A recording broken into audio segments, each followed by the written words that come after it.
Recess, and we are finishing in style by having the Deputy Prime Minister, the Lord Chancellor, Right Honourable David Lammy, in front of us, and also I'd like to welcome Dr. Joe Farrer, the Permanent Secretary at the Ministry of Justice. I'm sure the Permanent Secretary won't be offended to know that I think most of our questions will be directed towards the Lord Chancellor today, but it's very good to have you here. So it's the first time again that you've been in front of the committee.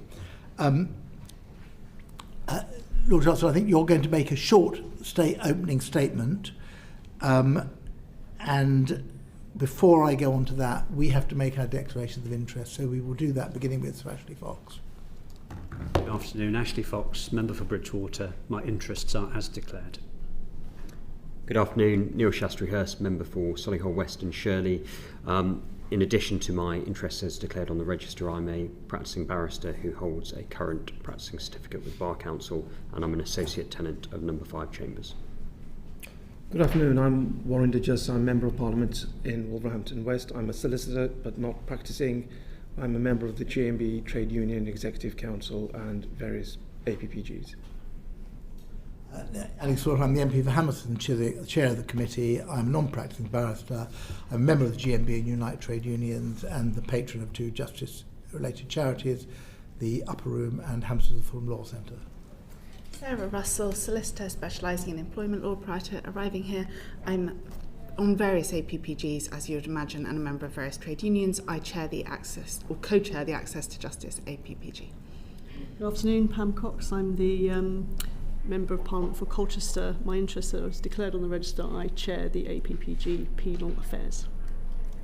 Good afternoon, Vicky Slade, MP for Mid Dorset and North Poole. Interests as declared, but none relevant, just as a person who's been involved with the system on the right side. Just clarify.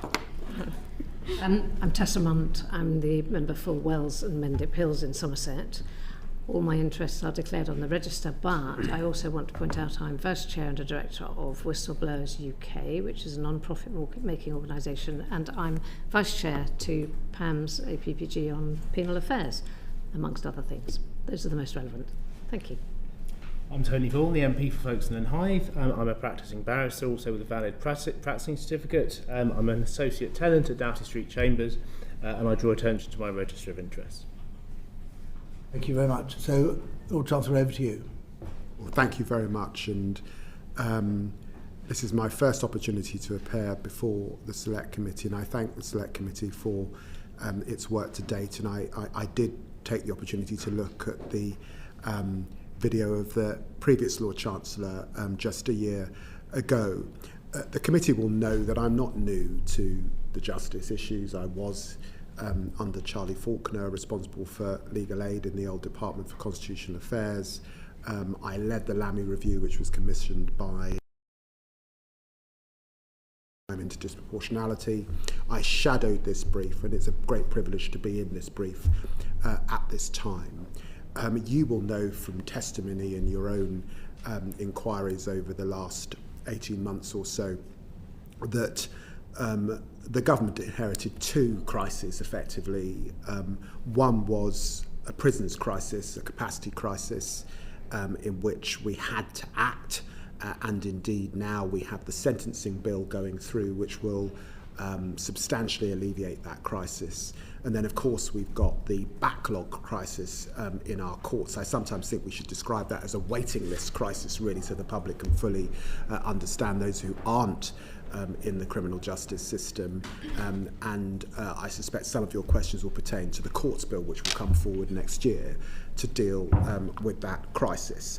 But I'm very pleased that we've been able to put more money into legal aid, particularly for criminal barristers, for solicitors, for immigration, for housing, that we are also investing in our prison system. There is a lot to do. This is an area that really suffered hugely during the years of austerity. Not everyone sees inside a prison, but our prisons, as you will know, are in a dire state.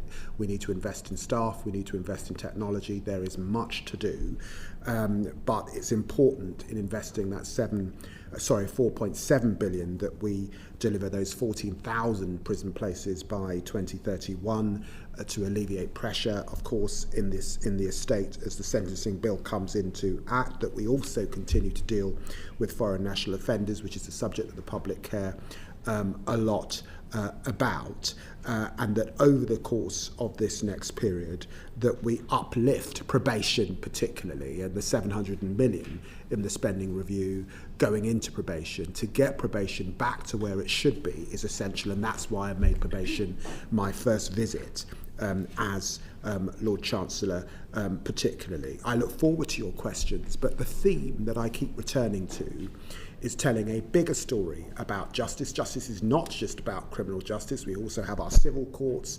47 billion contribution from legal services to GDP in this country, which is hugely important in terms of growth, and to ensure that the system is modernised over this next decade, digital being at the heart of that, in the prison service, absolutely in our courts, and right across the system to alleviate some of the pressures that our probation officers are facing at this time.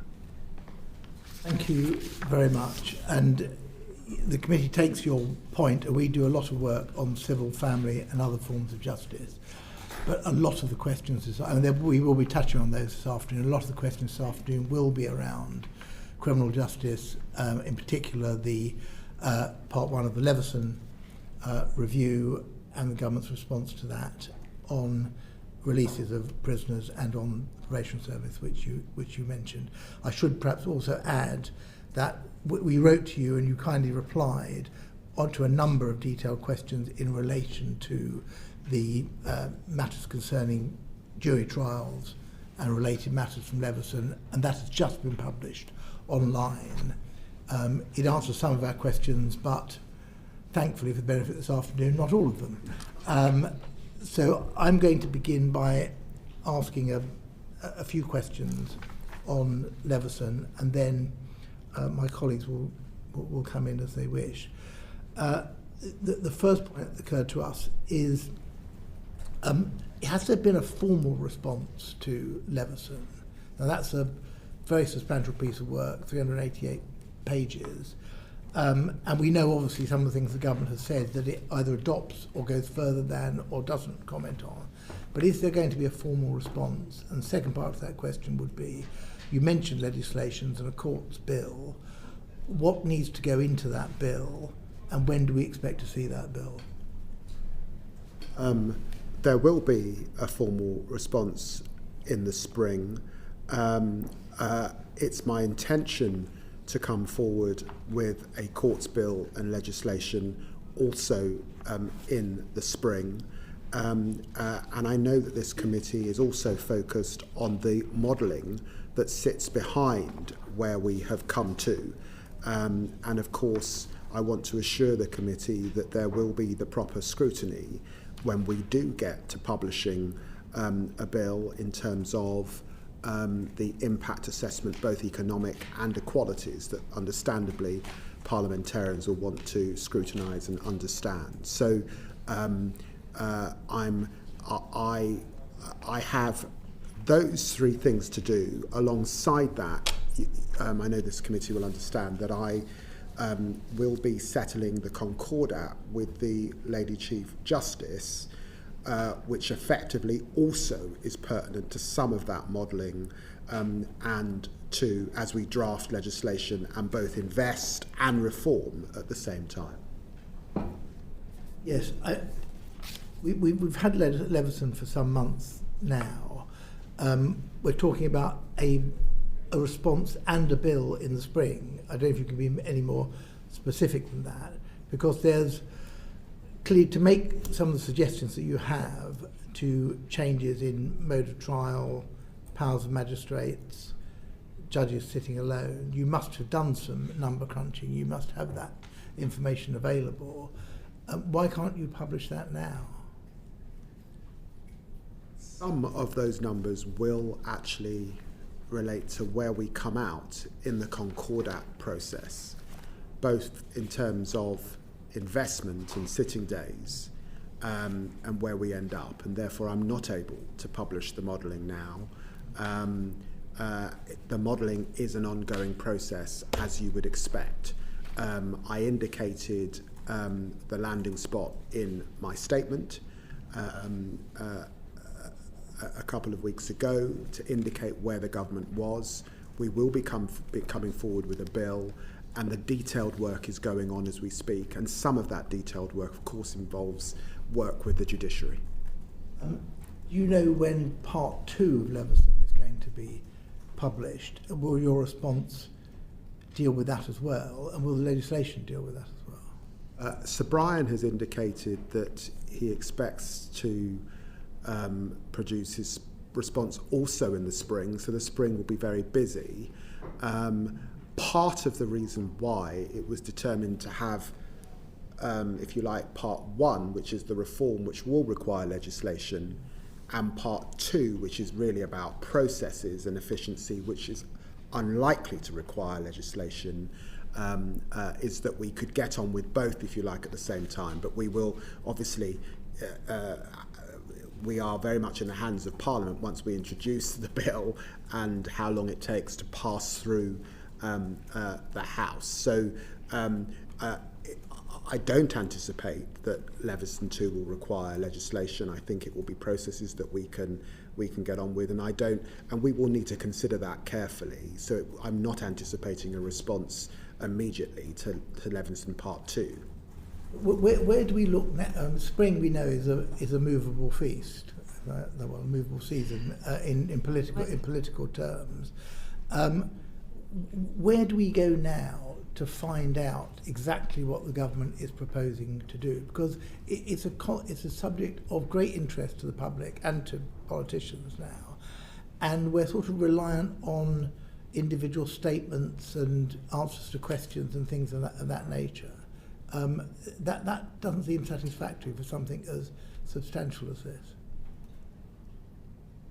Well, look, I recognise the need for this committee to be able to scrutinise, and I will reflect on how I can support the committee in that scrutiny. And it may be that there's a pre-legislative way in which the committee can get on with its important work. I know that the chair will recognise that it's not unusual for government to make a statement, and indeed if we come forward with legislation in the spring, that will be still in this session of Parliament and pretty early for the government to come forward with that legislation. And that legislation will, as I've said, have the impact of statements, and that will be subject to a lot of scrutiny, including by this committee. Do you expect the bill to become law, presumably not in this session of Parliament, in the next session, before the end of the year? When will the measures in the bill take effect? Well, it's my hope that the bill gets royal assent by the end of next year. That is, of course, my hope, and that is why I want to bring forward the bill in the spring, because that's how we get the maximum benefit of those reforms. Effectively, the backlog will continue to go up, even if we're getting on with implementing part 2 of Sir Brian Leveson's work, even notwithstanding the fact, and we'll talk further about this no doubt, that I want to continue to invest in sitting days. So it's not until we get this legislation, in fact, that we'll be able to be doing all 3 of those things: investment, reform and modernisation. You're talking about substantial changes to mode of trial, restriction of jury trial, substantial increase in magistrate sentencing powers, judges sitting alone, not even with magistrates alongside them. Would you be making any or all of those changes were it not for the backlog? I think that's a very good question. Modernisation is required anyway. Let's put the backlog to one side, because when we look at the trends, they are worrying. We've got tribally the way offences in the magistrates' court taking longer. We've got trials taking longer. We've got police arresting more, up 10%. Colleagues who are very experienced around this room recognise big innovations in policing and in investigations, DNA evidence, phenotype evidence within that DNA evidence, CCTV, the complexity of data and systems, all of that leading to lengthy trials. And so I do believe that the time has come to modernise a criminal court system that has effectively not been modernised since 1971, and that was the year before I was born. And so, yes, we do have to deal with the backlog, and it's 78,000 now. It will be over 100,000 by 2028-29 if we did nothing, and heading in the wrong direction. But frankly, because of what's happening, and indeed this place is legislating more, historic crimes are driving arrests. There's complexity with some of the sexual offences that this House has put onto the statute book. All of that requires, I believe, some reform to the criminal justice system. So you see, I think it was almost a yes or no question. Sorry. And it's the answer. I wanted to give you this. It's the answer, yes, even if the backlog was at a sustainable level, that you will still be looking to make some of these changes, restrictions of jury trials, not allowing a rehearing from a magistrate's decision. There's significant changes in the way the system is operated, which are restricting in terms of the way the criminal justice system operates. And you're saying you would be going ahead with those in any event? Yes. There were several ways in which you can tackle the backlog. We can become more efficient, you can put more money in, or you can make the changes that you're proposing. Now, I don't know whether those are all worked out, but in the letter you sent to me last night, you say the open case log will be over 116,000 cases in our central scenario by June 2029, without taking further action, and over 125,000 cases in our high scenario, compared to around 78,000 currently. I'm assuming it doesn't say so in terms that is if you do nothing. That's right. If you do nothing, those are the sort of levels that it will rise to over that period of time. Now, clearly, you could have pushed ahead with what additional resources you can put in, sitting days, for example, repairing courts so that more courts can be used. You could make the system more efficient. You could make prison transport more efficient so that there weren't so many delays in dealing with prisoners in custody. Before you had to make these controversial, substantial and difficult, requiring legislative change. So why didn't you take that approach? Well, I recognise the question, and we do have to do it.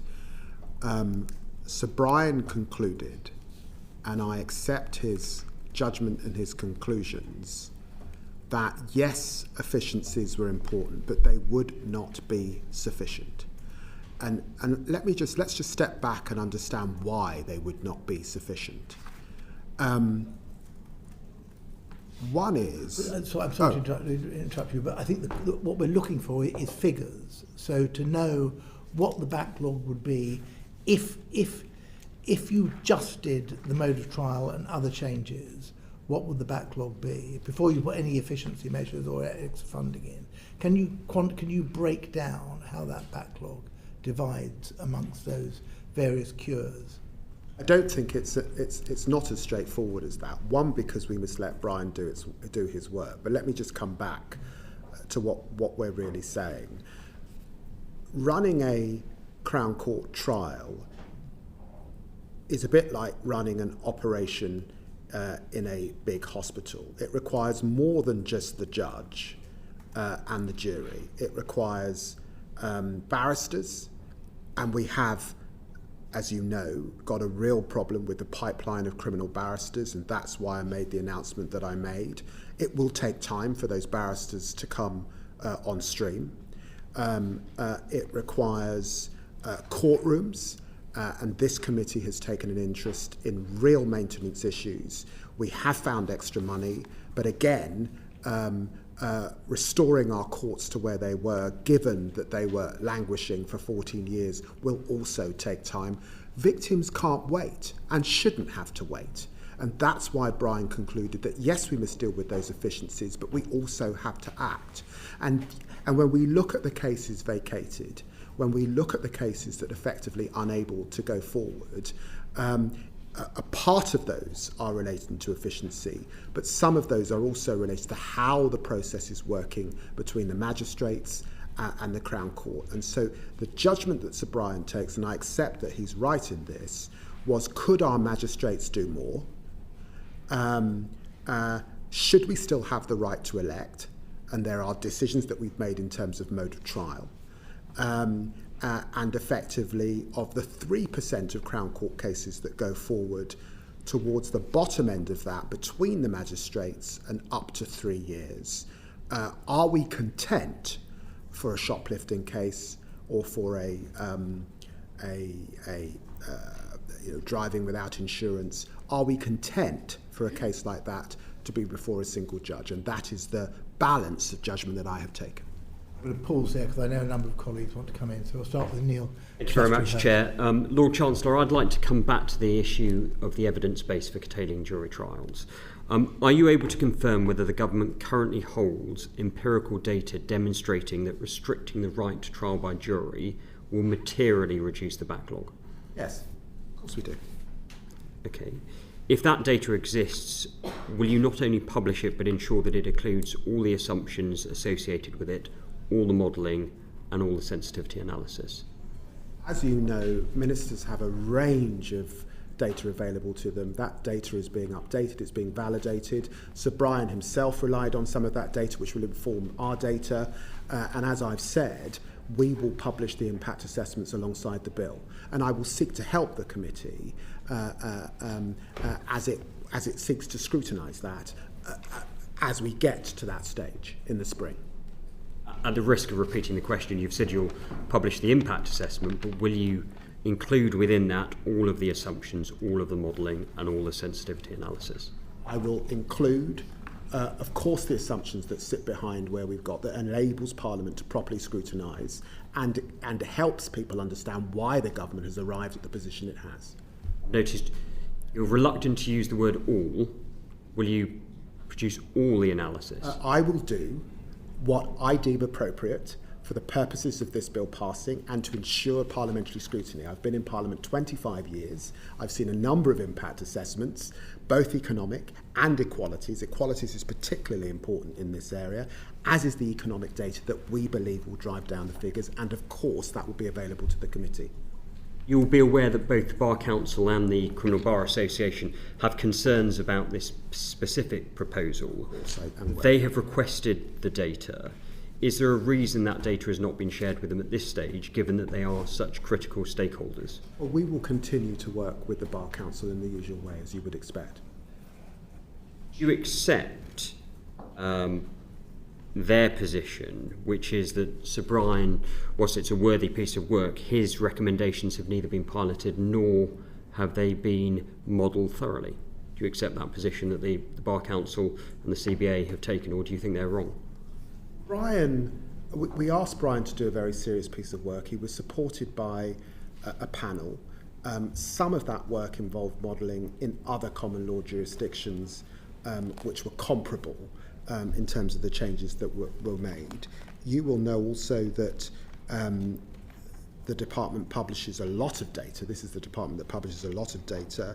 Recent court and prison protections were published on the 4th of December.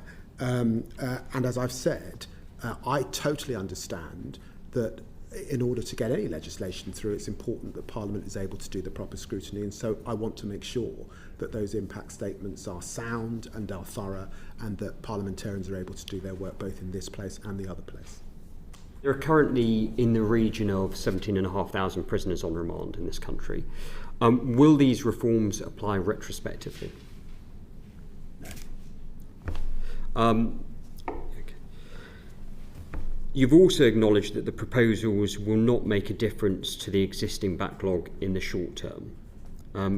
Given that that is the case, can you explain to victims, to witnesses, to defendants who are currently awaiting trial, often years in the future, why you're not looking at measures that will affect the backlog in a more expedient manner? No, that's a misunderstanding. What I've said is that legislation takes time, and so the proposals that we have accepted that we're making in relation to Sir Brian's recommendations will, of course, can only come into effect at royal assent. But we are getting on with investing in sitting days. That is happening now, and I've increased those sitting days. When the Lord Chancellor was here last year, we were talking at 106 sitting days. I'm able, record funding now, 111,250 sitting days, over 5,000 more than the previous government funded. So sitting days are up, the investment is up. Investing in court maintenance is essential and is happening. Modernisation is key, and part of that modernisation will emanate from Brian's part 2, which we can get on with from the spring of next year. So that will be happening. Sir Brian's report actually envisaged trials taking place with a jury and magistrates, not judges sitting. Sorry, a judge and magistrates, not judges sitting alone. How does the government reconcile that distinction with the current proposals that are being put forward?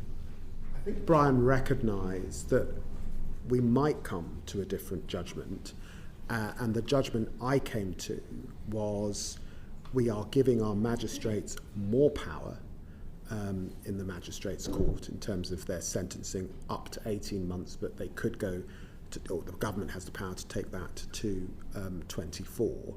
I'm recruiting more magistrates at this time, and therefore on reflecting other systems, particularly the system in Canada, I settled on the single judge. Does it not mean that the evidence base which Sir Brian has reached was based upon his hypothesis of a judge and magistrates and not on a judge sitting alone, and therefore to extrapolate that would be a false result? That's why the honourable member rightly expects the modelling and the impact assessment in relation to the bill that we've actually come forward with, and that will be available to the committee. That opens the question that modelling hasn't been done to date, and therefore this is a proposal that is... It opens the question that, as I said, that the government is doing that modelling. Some of that modelling is based on where we end up with sitting days and the concordat with the Lady Chief Justice. That will be available at the point at which we publish a bill in the spring.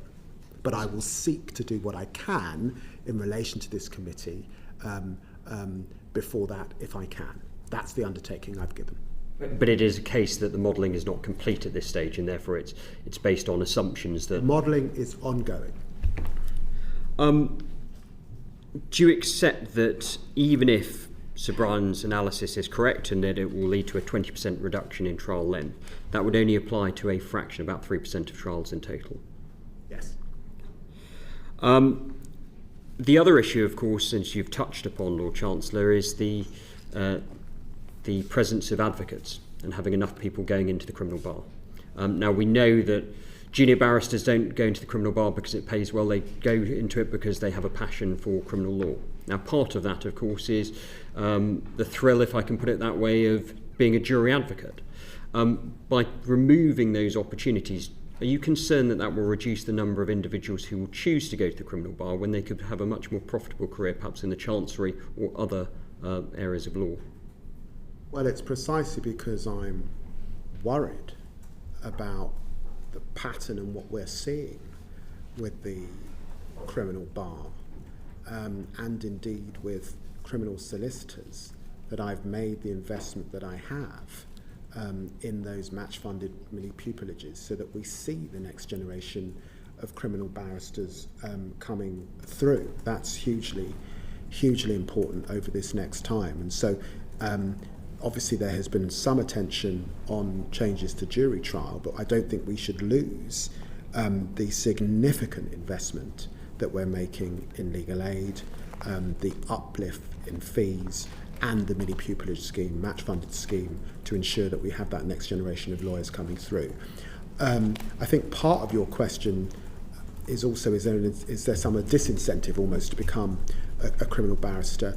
Just to emphasise that trials are running longer, trials are more complex, there will be a significant number of jury trials, and indeed patterns in terms of more serious cases would suggest that there will still be a lot of jury trials. So there will be quite enough work to go around. Has your department undertaken any analysis of the impact that changes to the jury system will have on retention, particularly at the junior end of the bar? Sorry? Has your department done any analysis as to the impact of the proposed changes to jury trial on the retention of the junior end of the bar?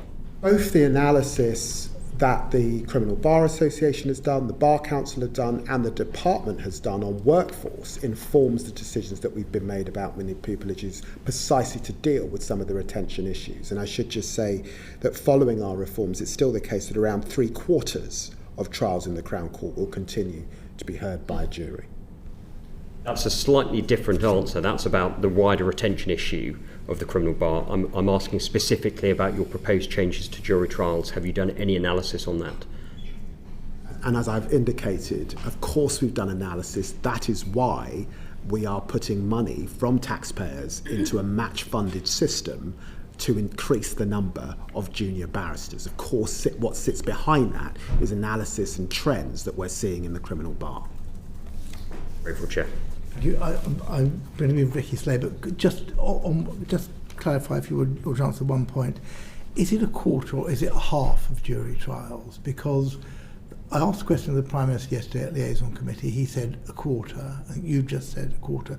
Your letter to me from last night says that of the 3% currently subject to trial, 0.5% will be in the Crown Court Bench Division, 1% will be in magistrates, and 1.5% will continue as juries. So that's half. And that's the answer that one of your junior ministers, Jake Wishes, also gave to the Human Rights Committee, because I'm sitting on it last week. So is it a half or is it a quarter of jury trials that will be dealt with in other ways? Sorry, I'm confused as to... We've got 3%, I think we're all agreed on the 3% figure. Yes. 3% Yes. Of criminal trials now are conducted in front of a jury. Is that going to go down to by 0.75% or by 1.5%? 1.5%. By 1.5%. So about half of those trials. That's about half. Okay, all right. Thank you. Vicky, sorry. Thank you, Chair. Some of this is going to be a little bit repetitive, but I think it's really important to really try and get to the bottom of it, because I'm slightly confused by some of the answers that you've given. The first one, I want to go back to Sir Brian Leveson's recommendations. I met this morning, as I mentioned in questions earlier, I met the Law Society today, and they are deeply concerned, and what they've said is that the Leveson proposals were an uncomfortable compromise, but were understandable given the challenges. Going beyond the Leveson recommendations is not acceptable as far as they are concerned. And the main reason being the retention of an element of lay participation in determining guilt. Where I'm slightly muddled is that earlier on you said you would be doing this anyway if there wasn't a backlog, which suggests that that's a matter of principle, whereas you've also said, well, there's the backlog, there's a pattern of behaviour, there's underinvestment. So I'm not quite sure whether it's your personal principle that we should reduce by half the number of jury trials, or whether it's circumstance. And so I wonder if you could just give me a bit more of an understanding on that, because I'm deeply worried that if the Law Society and the Bar Council and others and the majority of the public are uncomfortable, why there are so many people uncomfortable with this, but you seem very convinced that this is the right thing to do? Well, let's step back, Ms Slade, because I have been in Parliament when you have quite rightly asked very strong questions about victims. And so far in this committee, victims have not been mentioned. And we are making these changes so that women who've been raped do not have to wait 3 years, that a young woman who's raped at 16 does not have to wait until she's in the second year of her university for a trial to come forward. That is what I keep in my mind's eye. And you will recognise that, of course, it is my job and the government's job to hold, yes, the legal profession, but to hold victims at the same time, and to look at the entire system, and that is the responsibility of the government, and I see you nodding your head. So we can hold at one moment the recommendations that Sir Brian's made, and we've reflected on those recommendations over many months, and then come forward in the last few weeks with our plans, and then we will get to a bill and legislation. And I've said that I do not say that Sir Brian's recommendations are in of its entirety the whole story, because sitting days, quite rightly, is important, and modernisation within our courts and investment. So I hold that at the same time. But I've also said to you, as a government, when we look at this system and the criminal justice system, when there has not been substantial reform since 1971 to effectively the jury system that we had, when we reflect on the patterns in crime, arrests up, serious violent crime, technology driving historic offences, more arrests, trials that go on for longer, and the patterns, that I do believe that reform would have been necessary. So I don't think this is an either or. I think you can hold both of those two things at the same time. Can I just reference something else that was talked about with the lawyers? I know my colleague was talking about the bar, but you referenced defence lawyers. The Law Society told me today that they had an event where they introduced 120 new lawyers, of which just one was going to be a criminal lawyer. Doesn't matter how many rights the government takes away from people to have a jury trial, if there aren't enough lawyers, and there aren't enough courts, and there aren't enough legal advisors in the magistrates' courts, justice isn't going to be done, and that victim is still going to have to wait. Those other things cost a lot of money. So what are you doing to influence your colleagues in the Treasury to properly fund justice, because it has been underfunded, as you've said yourself, for many, many years? And I don't think it's just the last 14 years, I think it's been decades. Miss Slade, you make my case for me. Thank you. Because you're absolutely right, and that's why I said this is like an operation. You do need the barristers, you do need the solicitors, and that's why I announced funding of 34 million a year for criminal legal aid advocates. That's why I've match funded the criminal barrister pupilages, as I've said. That's why court maintenance funding is 120 million last year and rising to 148 million this year. But clearly maintenance does take time and won't happen overnight. All of that ecology has to come together effectively to have a trial, and all of it requires investment, modernisation and reform. Those are the three things underpinning what I'm trying to convey to the committee. And do you think that the money you're putting in is sufficient to make enough of a nudge to have the real impact in the backlog? Because if they're all, incremental tiny changes, what an assessment has been done about how much change the collective will actually have? I want to see the backlog, the waiting list, coming down towards the end of this Parliament by the next election. I want to see the trend downwards. That is what we are trying to achieve, and that is my ambition. One more question, if that's okay, which is the third time I've asked you this, so you probably know exactly what I'm going to talk about, and that is magistrates and the Magistrates' Court.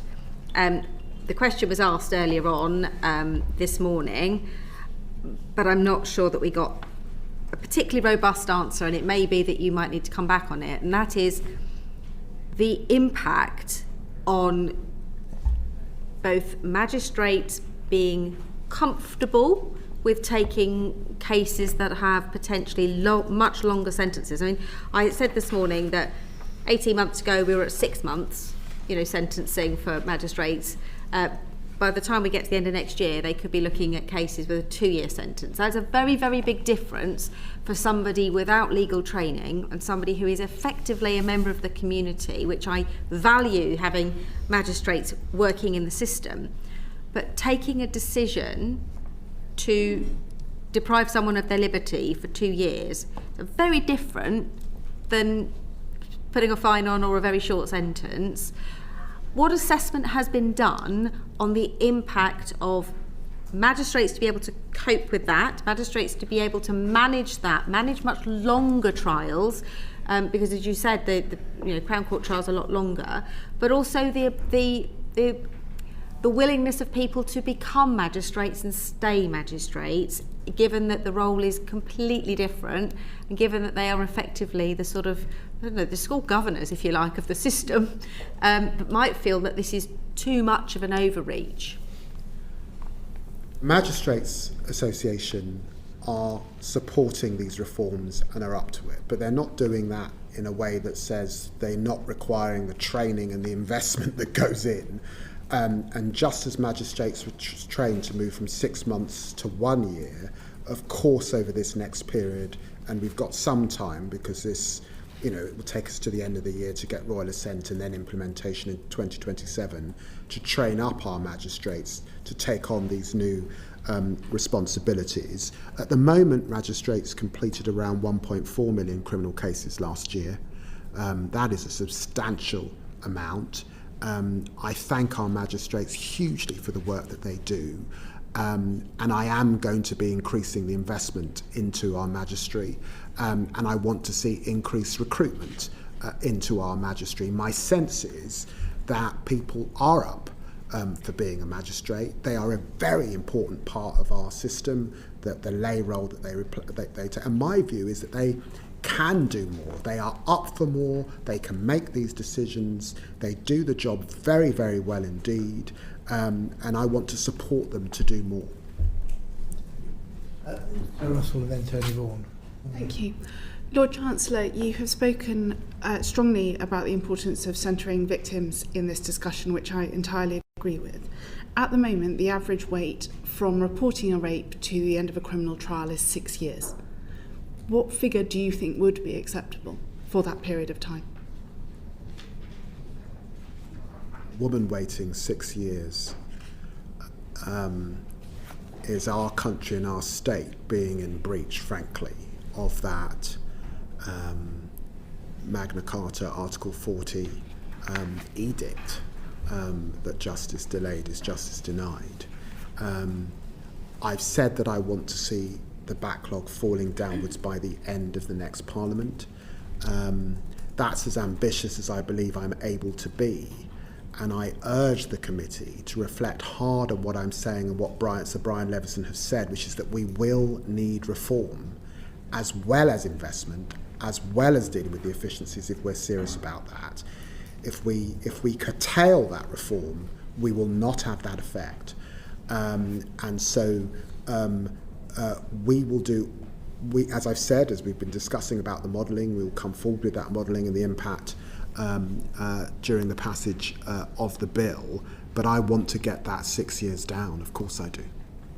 Lord Chancellor, please may I reiterate my question. What do you consider, in a civilised society, in the 7th richest country on earth, would be an acceptable waiting time? Well, I would hope that no woman is waiting much longer than 2 years to get justice. That's what would feel, I think, acceptable in a complex system and in a major democracy such as ours. But we are a significant way from that at this point.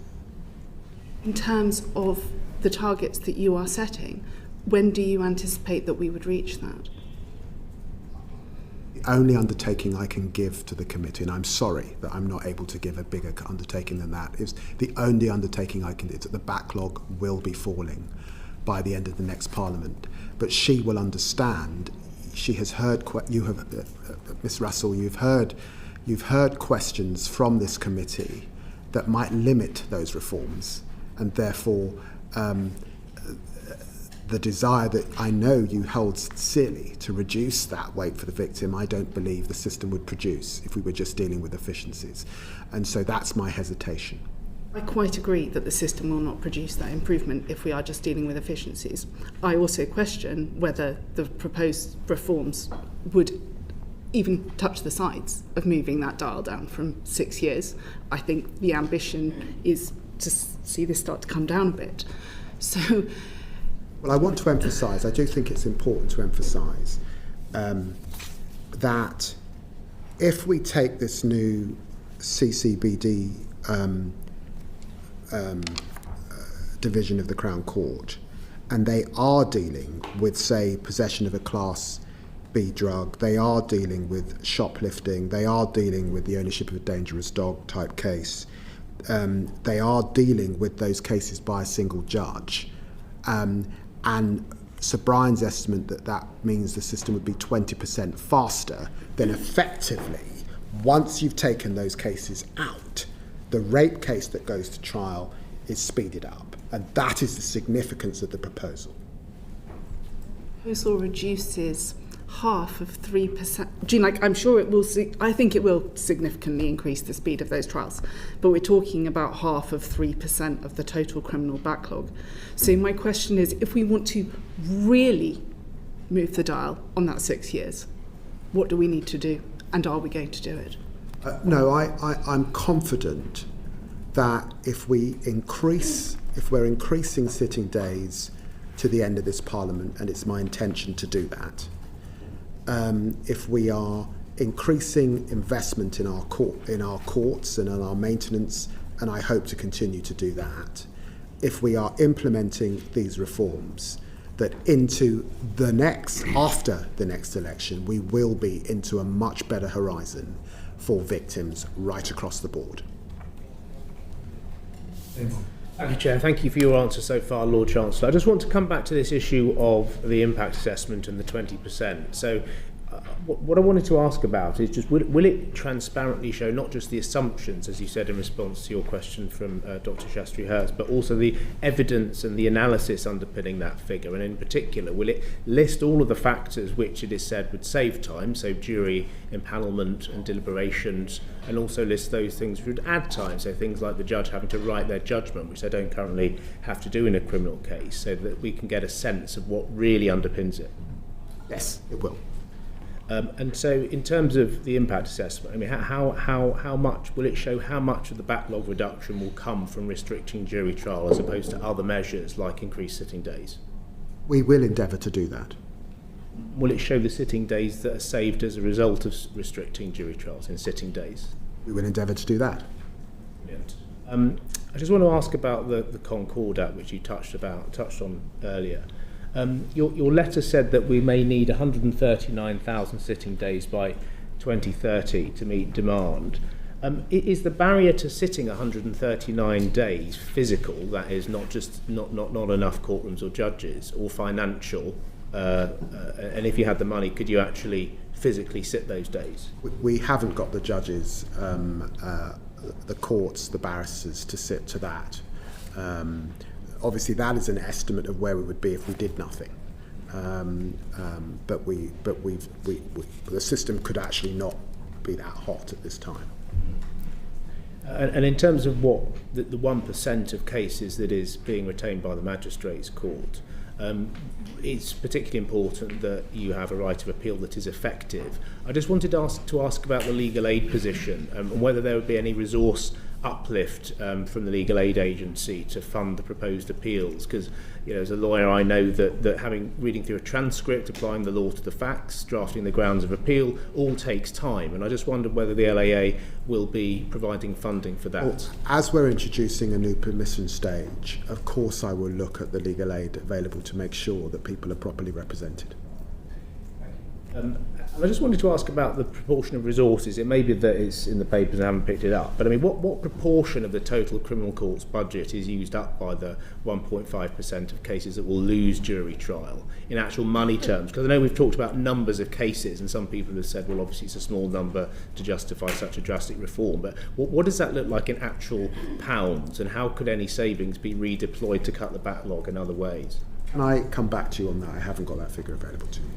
That's fine. And then the last thing I wanted to ask about is diversity, and that's something that Yes. I don't need to lecture you on. What specific mechanisms will there be to monitor disproportionate impacts on minority groups, conviction rates, sentence lengths, all disaggregated by race and other protected characteristics, so we can see the impact of these changes on all criminal trials, so that we can make sure there is no the problems that you identified in your report around racial bias in the justice system are not magnified, because you know very well that the conviction rates at magistrates court level are quite a bit higher than those before jury. Well, thank you, Mr. Vaughan, for asking that question. And can I be crystal clear that there will be, in the event of implementation, the undertaking and the commitment to ensure that all data is published, so that the full scrutiny of the effect of these changes in relation to different ethnic groups is fully understood. I would want to emphasise that centering victims means it is important that we recognise that if you're black, for example, you're 13 times more likely to be a victim of crime than if you're white. 43% more likely, by the way, if you come from a mixed ethnic background. And if you're black, you're 4 times more likely to be a victim of homicide compared to white victims. For all of those reasons, as Ms. Russell was indicating, it's important that we recognise that black, Asian and minority ethnic people are also victims and want to see the system speeding up. If your son has sadly been murdered following a knife crime, you don't want to wait 3 years, 4 years for that trial to come on. But it's also the case that the work that I did in the Lammy review on disproportionality is of course important. It did underpin our understanding of the jury system, and I did focus a lot on accountability and, if you like, sunlight being the best disinfectant. And in relation to that, it's important to recognise that judges now will be given their reasoning, that we are putting in place the transcripts and the transcribe system, because we've got the digital technology that we did not see in the Lammy review, that our magistrates' courts will now have recordings. You will know what the magistrate said, so that you can appeal it if you ever find yourself back at the bar. So for all of those reasons, accountability and transparency was the underpinning of understanding how things are disproportional, and as I say, sunlight being the best disinfectant. Thank you. And the last question I had kind of builds on that, and it relates to the judiciary, because obviously it's not just about magistrates' court here, and a slightly kind of related issue, but as we know, the High Court judiciary is not representative of the British population, and I just wondered what, if any, additional pressure you can bring to bear on the judiciary to make sure it's fit for the 21st century, so that we have a greater reflection of British people within our High Courts. We have got greater representation of ethnic minority amongst our magistrates since I did my review, 31% in London. We have got greater representation amongst our court judges, up from 6% to 11% since I did my review, and 21% amongst new entrants into the judiciary, which is a trend that is good, if you like, into the middle ranks and upwards in the years ahead. It is important to emphasise this because some people have not fully understood my review. When I was commissioned to do the review, I was asked to look at whether juries were fair because some people had concerns that if you had an all-white jury, it was unfair. I asked Professor Cheryl Thomas to look at this, and she concluded that juries are fair precisely because the 12 people, whatever their background, makes the system very fair and accountable. We did not find that there was disparity between judges, magistrates and a jury, however. Some people have then gone on to conclude that That is not what we found. There was some evidence at the sentencing point, but who recognises that judges sentence after the jury trial anyway. So I just want to make that clear to the system. Thank you. We're going to move on to another topic, just before we leave juries entirely. But you in your last answer there, do you accept that a judge sitting alone without magistrates, which, as you say, there is diversity amongst magistrates, a judge sitting alone is no less likely to discriminate than a judge sitting with a jury? Is that your evidence? What I'm suggesting is that in the Lammy review, I looked at juries and gave them a clean bill of health. I looked at sentencing, and I did find disproportionality at the point of sentencing. I did not find disproportionality between a magistrate and a jury. That is different in terms of determination. You're not worried at all about a judge sitting on their own without magistrates or a jury sentencing to somebody to 3 years or possibly more? In balancing victims of crime, and I've given you the statistics affecting black, Asian and minority ethnic people, and balancing the sorts of crimes that will be in front of the Crown Court bench division and more serious crimes, I've come out at that 18 to 3 month 3 year threshold. That's where I've come out, and I do believe that that's the right balance. The data will all be available to scrutinise. The decision making of our judiciary will be available to. In the end, you don't have a decision or much of a decision from a judge at the moment. You will have that decision as a result of the system that we are introducing, and I think that will allow to better accountability. You accept that at the higher ranks of judiciary, I think we have no one from an ethnic minority in the Supreme Court. This is a matter we discussed with the Lady Chief Justice 2 or 3 weeks ago.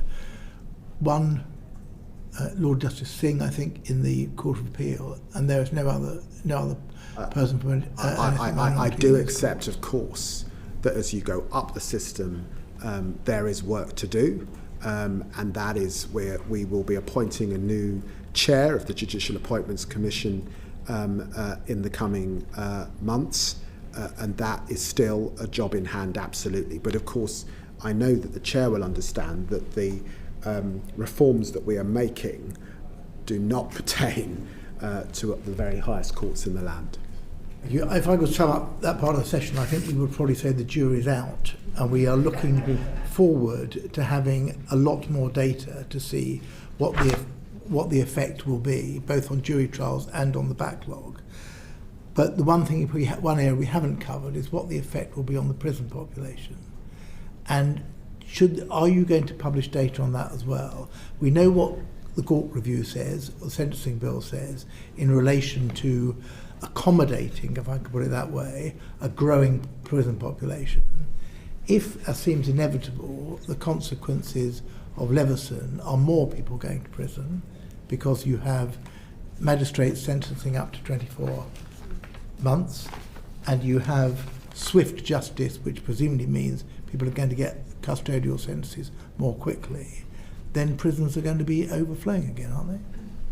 I don't think that's quite axiomatic, because that suggests that there'll be a different rate of conviction, and I'd want to maintain that our criminal justice system is fair fundamentally, or it's not much of a criminal justice system. So I'm afraid I can't concede that somehow there'll be a higher conviction rate because you've changed jurisdiction. What we've been focused on is the swift nature of that justice. But as I've said, of course, the modelling that sits behind it will be available to the committee. Well, it's not. I don't ask you to take responsibility for the last government, but it was an administrative rather than political decision. The then Justice Minister decided, or then Courts Minister decided, not to increase magistrates' court sentencing powers because they negatively impacted short-term prison pressures. It's just a matter of fact, isn't it? Well, we will be publishing the prison capacity modelling in January, and as I say, there will be modelling attached to this implementation. Thank you. Change topic. Thank you. Russell is going to ask about civil justice. What area were we moving on to? Civil justice. So we have a question about the county court, if I may. So our recent inquiry into the county courts revealed a dysfunctional system, full of delay, and recommended a root and branch review.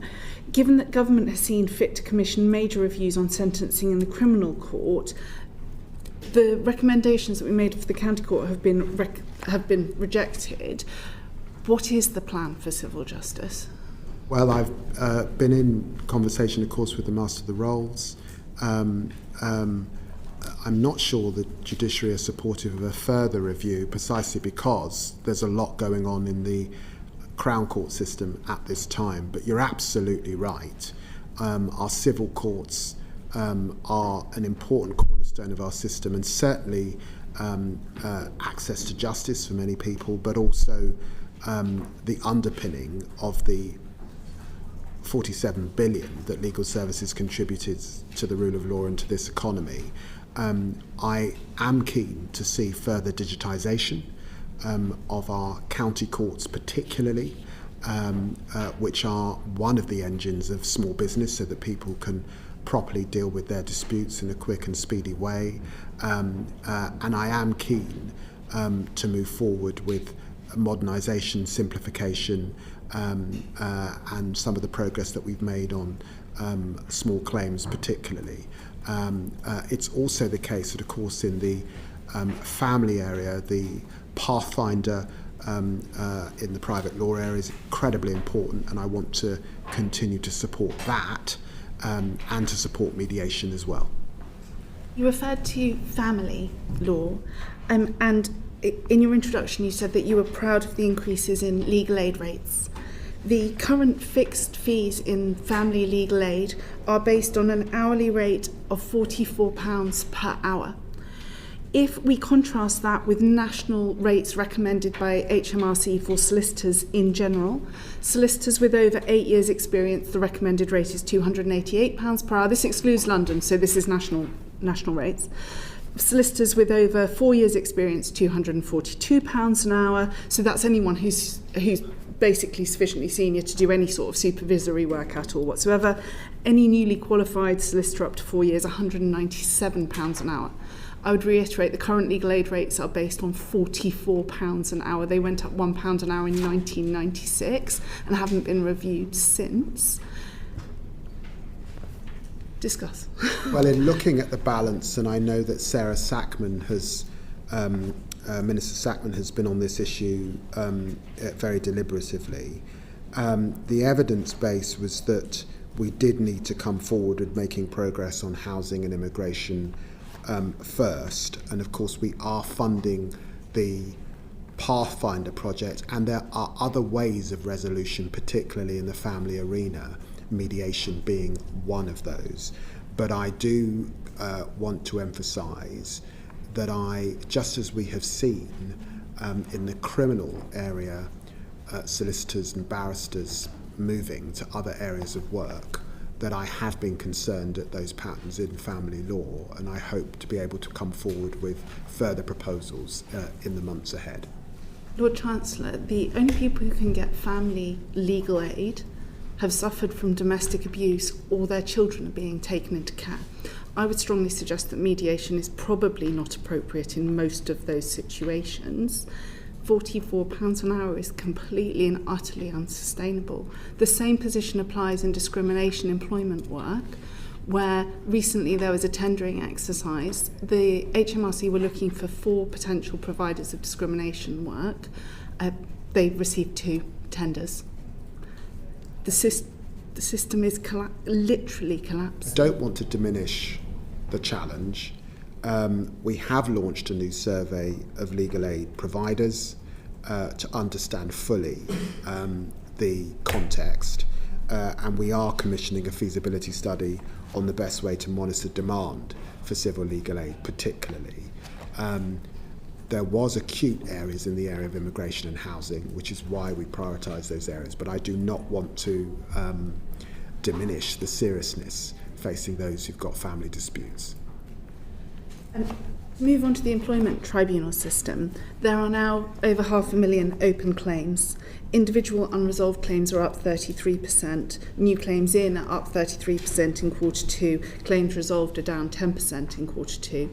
We are obviously producing significant new employment legislation, which of course, as a Labour MP, I support hugely. Nonetheless, it is very, very stressful for both businesses and individuals bringing those claims, when those claims then are sat within the employment tribunal system for years on end. And it is now years on end, typically. What is the plan to deal with the increased caseload that will inevitably follow? Well, the story that I told of austerity is real, and I know that, Ms Russell, you recognise that.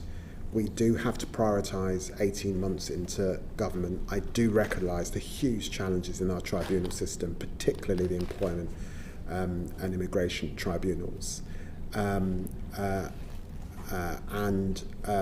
They do require investment, but in the spending envelope I've sort of set out where I've had to put the priorities, and my priorities is to see the backlog in the criminal arena coming down, and to support legal aid in the areas that I've outlined. But I do I have been able to support employment, and she will recognise I made a decision.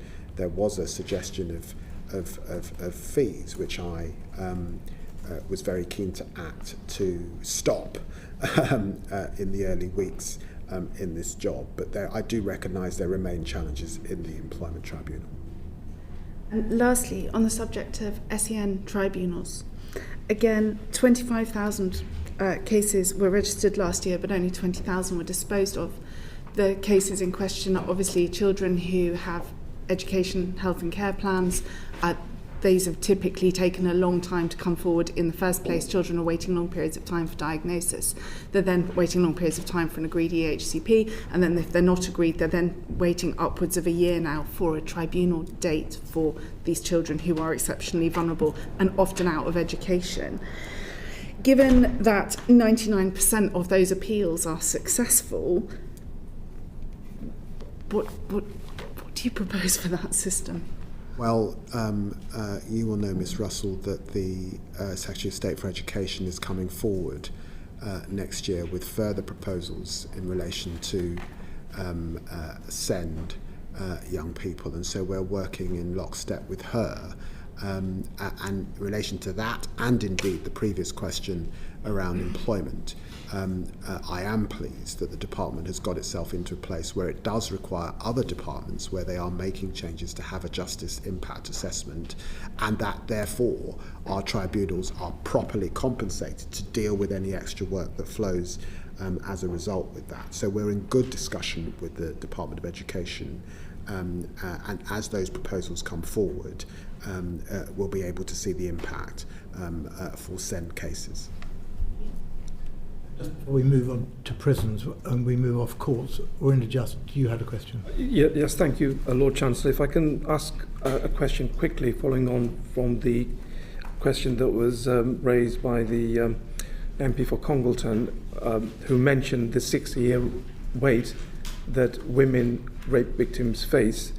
The charity Rape Crisis prepared a report last month, further to a previous report that they had prepared back in 2023, where they've said that the backlog of sexual offences cases in the Crown Court, 17% of the backlog is of sexual offence cases, and that's an increase from 9% in 2019.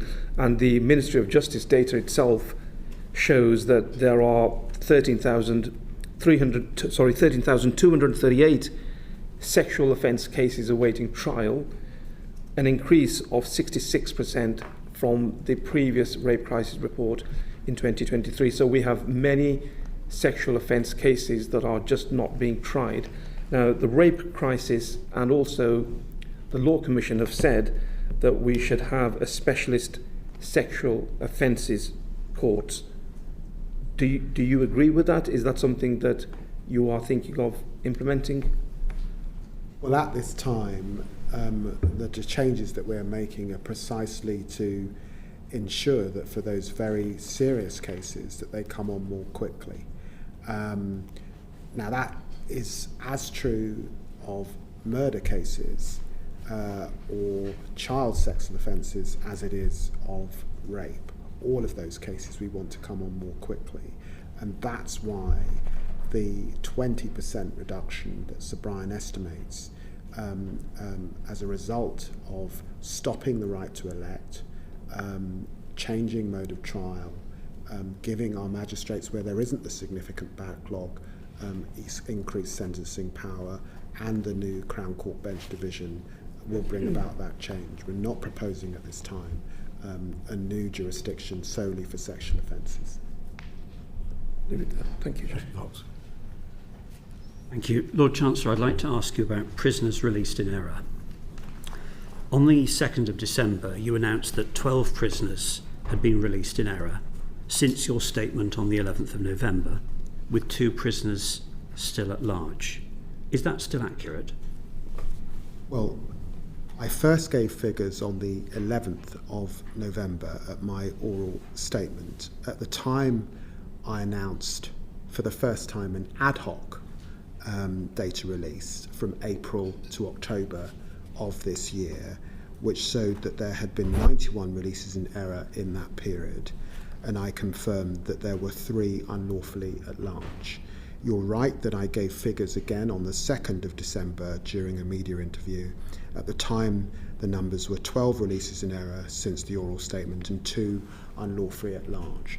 That is more data released out of the cycle. The last government, as you know, were releasing once a year in July than ever before. In the meantime, and importantly, I've met with Dame Lynn Owens just yesterday. She's looking closely at the data issue.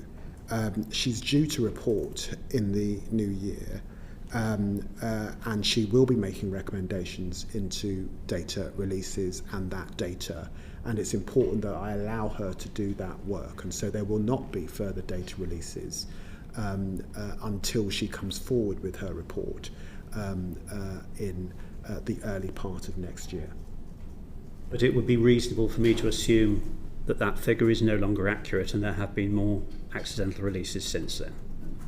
Well, between April 2024 and March 2025, there were 262 releases in error. That was averaging at 21 a month.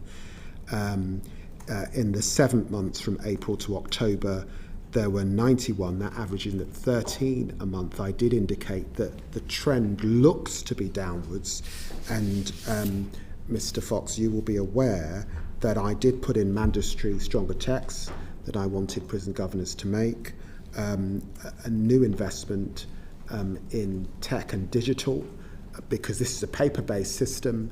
It has been a paper-based system for many years. The last government had 4 different release schemes that added to complexity. We came in as a result of the prison capacity crisis, which this committee has looked at very closely.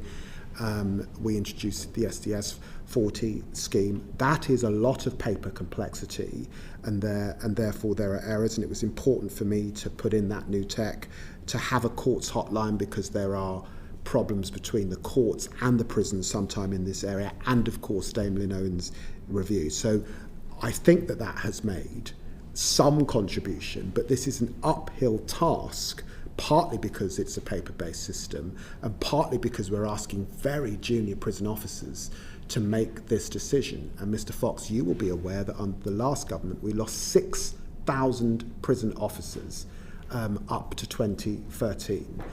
Those officers who are very experienced, never to come back, have got out of the system. And for all of those reasons, errors are being made. We're asking good people, prison officers, to work in a pretty pressured environment. And I should say that it's important to recognise, notwithstanding the errors that have been made, that there were 57,000 releases from our prisons, and these errors account for 0.5%. Now, for all victims, that is worrying, and the system should not be making these errors. But I do want to put those errors into context. You talked about a paper-based system and how it was very complex. But given that the number of prisoners released by accident doubled between 23-24 and 2024-25, would you accept that your government's early release schemes made the system even more complex and more unmanageable, and that is partially responsible for the number of prisoners released in error? Well, there were 800 releases in error under the last government. In which year was that? There was very serious. The figure was spiking from 2021. As I have said to you... 262 was an all-time high.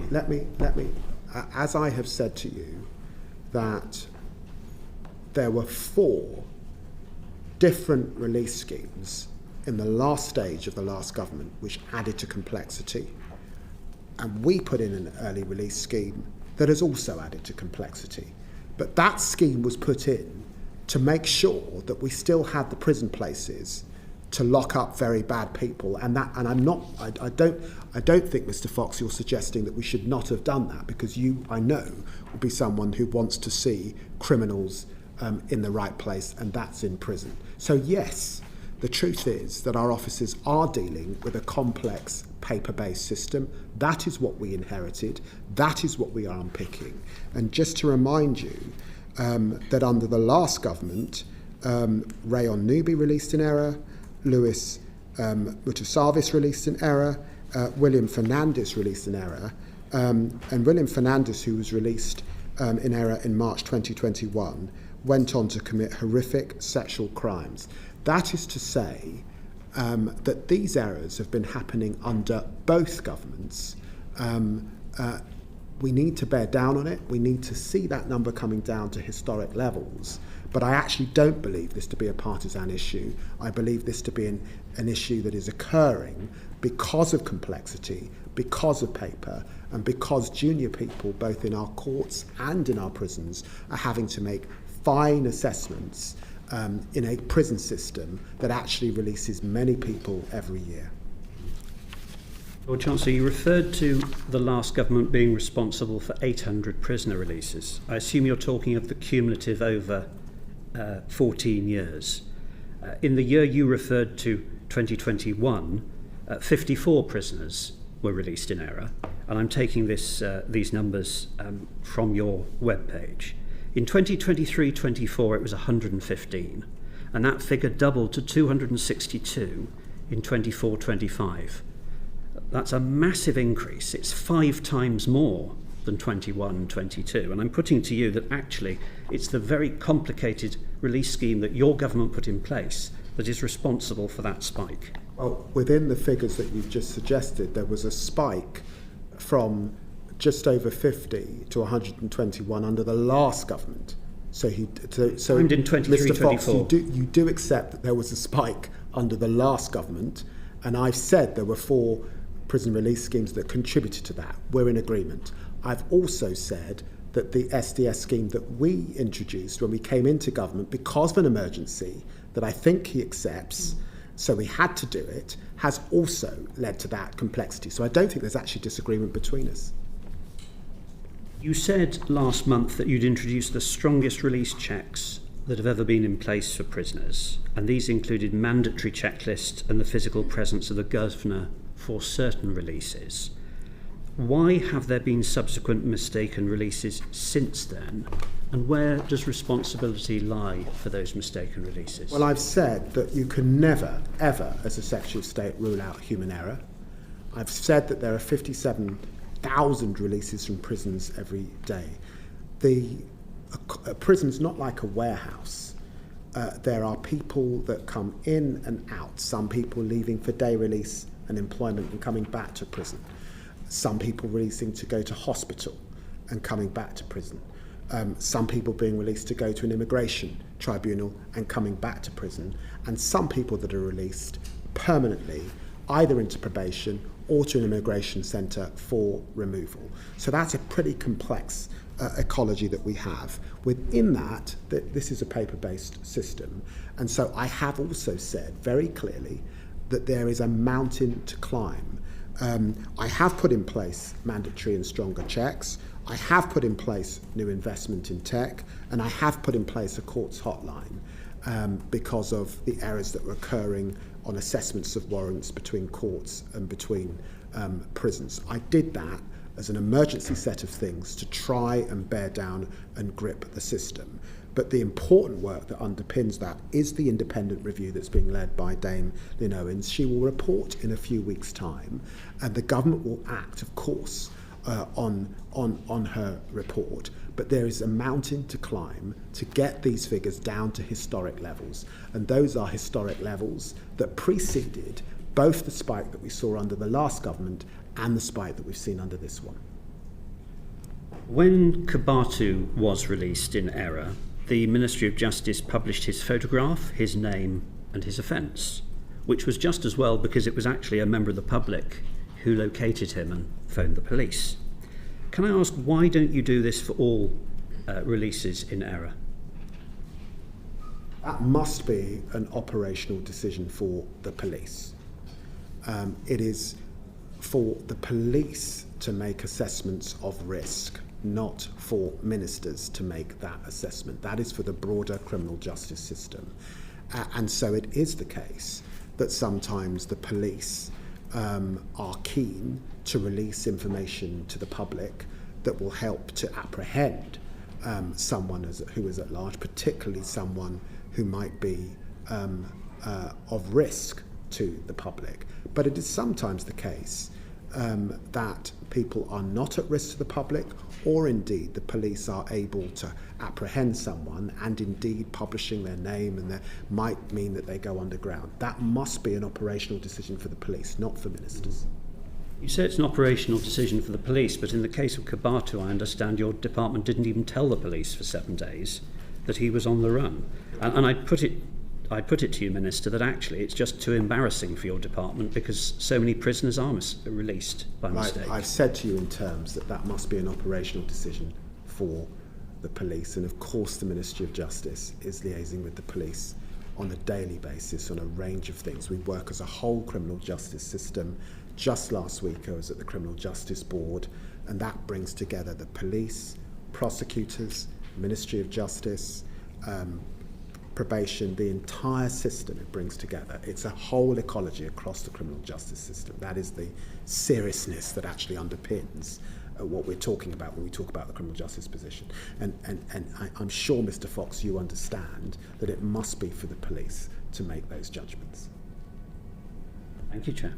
Thank you very much. I think now we're going to move on to Pam Cox. Thank you very much. Lord Chancellor, this committee has been very concerned over the past year to ensure that both the prison and probation services have a robust and well-supported workforce, and we've just been alluding to the challenges there. We've been monitoring capacity challenges in both sectors, so I'd like to ask you about skilled worker visas and the impact in certainly the prison sector. How many prison officers are currently on skilled worker visa, and how many will be lost over the next 12 months as a result of proposed immigration changes? Well, can I emphasise that I recognise that this is an issue that has preoccupied the committee, and it's an issue that's preoccupied parliamentarians. And I am in discussion with the Home Secretary on this issue, and I hope to come forward with proposals shortly, and I'll update the committee as soon as I'm able to do that. And I think that we have found a way through this issue. It's also the case that I want to recruit more prison officers who are local to communities all over the country, and I particularly want to be able to recruit prison officers into London and the South East, where there have been challenges because of the labour market and people being able to get jobs in other sectors that are commensurate to the sort of pay you get for being a prison officer. I will update her with the latest figures because the figures move around. I'm happy to write to her to give her the latest figures, but I hope to be able to make an announcement shortly. Thank you very much. Do your discussions with the Home Secretary and the Home Office, did they concern an exemption for prison officer roles or other matters? I think it's a way through with the Home Secretary that's a satisfactory way through. And obviously, I wanted to reassure myself that we could recruit the amount of officers that we need in the required time locally, because that's the best situation in the time available, while recognising the important commitments that we have in relation to reducing our reliance on immigration. And that's the balance that I've sought to strike, and I think that we're just about to get there. Thank you. And I ask partly because a recent inspection of HMP Liverpool revealed that there was significant anxiety among prison staff affected by the skilled worker visa changes. So how are you and your colleagues managing morale among those who currently hold skilled worker visas at this challenging time? I do recognise that people currently on skilled worker visas, and they're largely from West Africa, and I'm hugely grateful to the contribution that they have made, do want a degree of certainty and understanding, and the prisons themselves, and I met with a round table of governors, certainly want certainty, where they rely hugely on those extra numbers. And the most important thing, of course, is that we have prison officers able to meet the demand that we see in prison places, and that's paramount. And so that's the conversation that I've been having with the Home Secretary, understanding the desire to get a British workforce across the board. And I think that there is a way through, and as I say, I hope to be able to come back to the committee very shortly on that.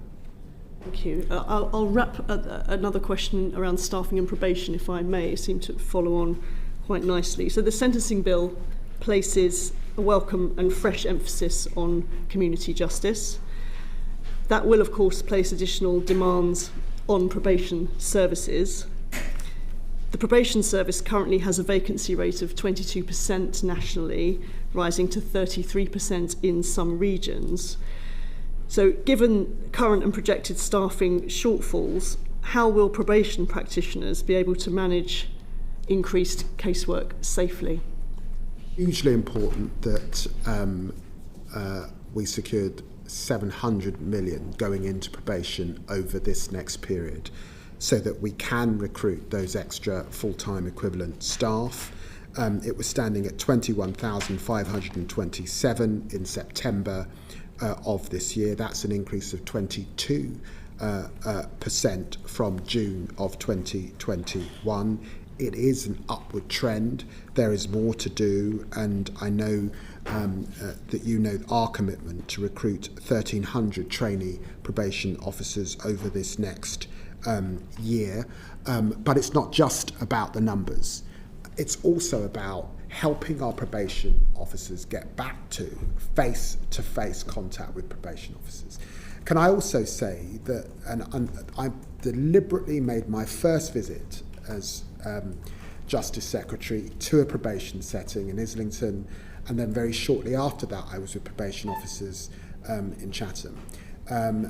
We do need to reward our probation officers better, and I am in discussions with the Treasury so we can give our probation officers a good reward, recognising too, and I know that Scott, that you recognise this, it's a profession, 76% of our probation officers are women, and often we see inequality in terms of women, in terms of pay.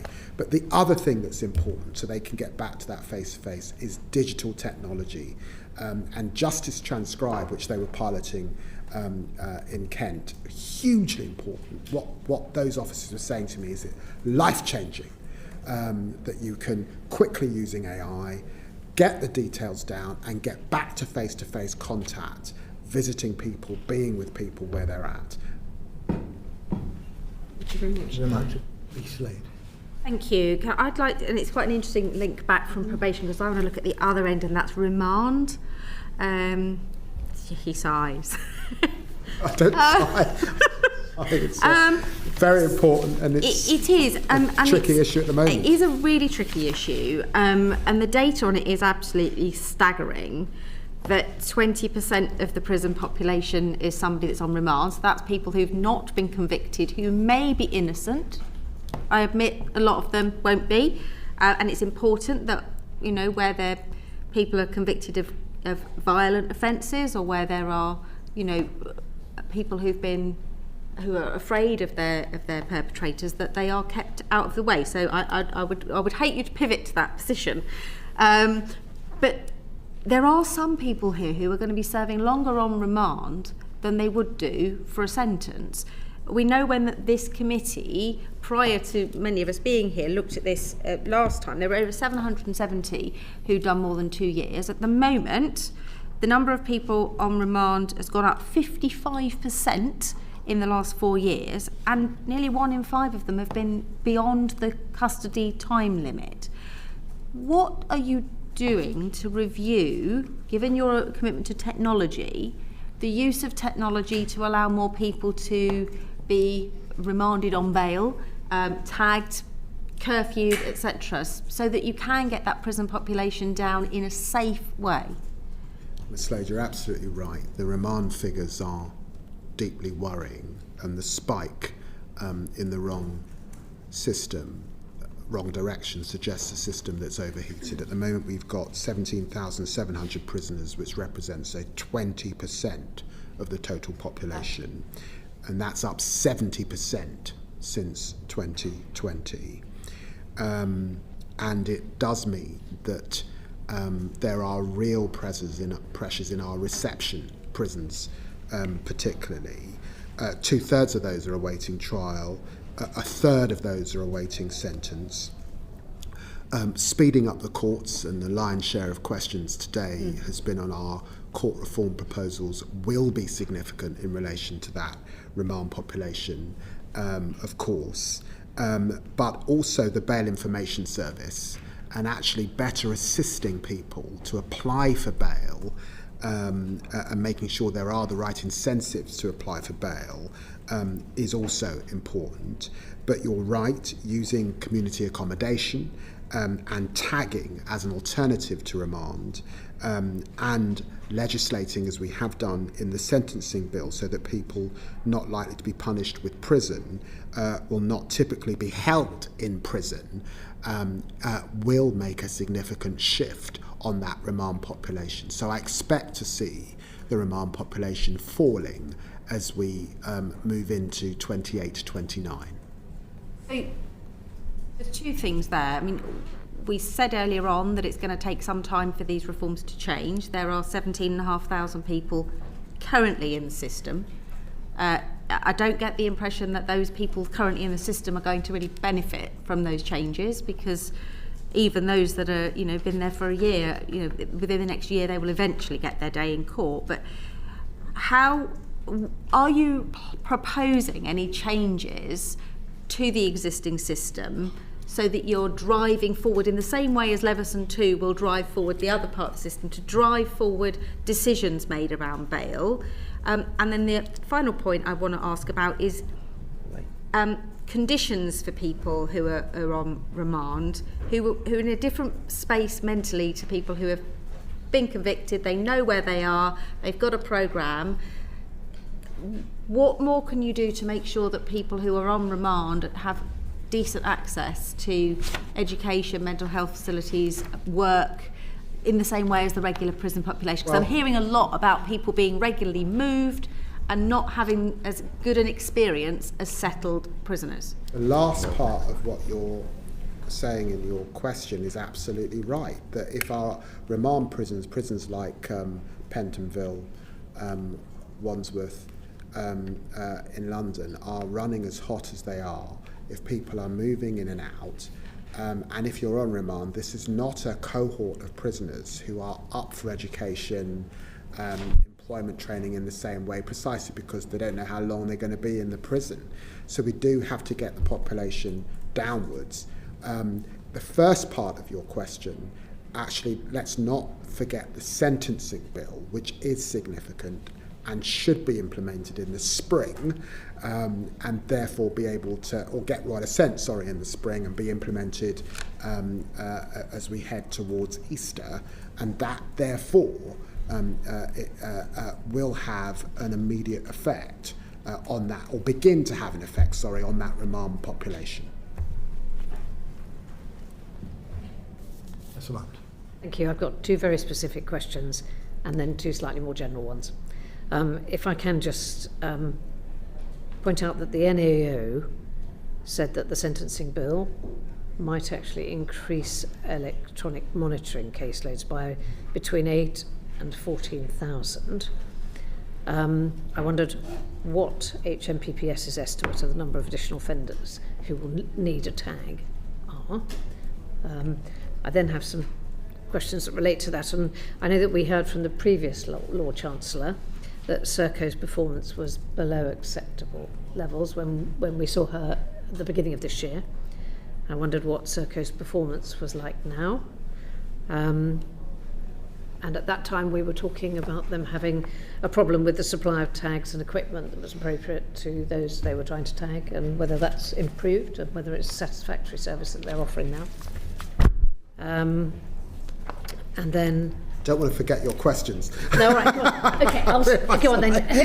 So there's the Serco thing, there's the 8 to 14,000 and what HMPPS, and then the other thing that I just wanted to ask you about on this particular matter was the tagging offenders at source in that pilot that's taking place in 6 prisons, and whether that's showing that that's going to work, and whether that can be rolled out in all prisons, and whether that's a good thing to save that gap between release and tagging. I want to let the pilot, to study what we learned from the pilot closely, but I am interested in the benefit that you might get from tagging people from prison rather than tagging people at home. But I think it's a little too early to give an estimate of that or understanding of that from what I'm told from officials. But the indications must be that it must be a good thing to get them quite early. Can you give me a hint as to what the bad thing about it might be? Well, it's just how the system is working, and if it's working effectively, and if I can't really see a good reason for not doing it like that, but then I'm me and you're you. The benefits feel self-evident, but the whole point of having a pilot is to see if it actually works. And of course you do need staff in the right places with to do that effectively, and other things if you are moving from pilot to a national rollout when the system's quite hot as a result of the sentencing bill. There will be an increase, of course, in tagging as a result of the sentencing bill, and that sits behind your questions, and you're absolutely right about that. We do think that obviously we will see a reduction over time in reoffending. 20% reduction is what the estimates are in terms of those who are tagged by curfew, and we expect tens of thousands more criminals will be tagged and monitored over the next 3 years, particularly as a result of the changes that we're making. Minister Timpson has had numerous meetings with Serco, and I am looking forward to meeting with Serco with the Perm Sec I think next month, now we have had to be more exacting about ensuring that they are living up to their contract, and that work continues as we head into implementation following the sentencing bill when it passes through Parliament.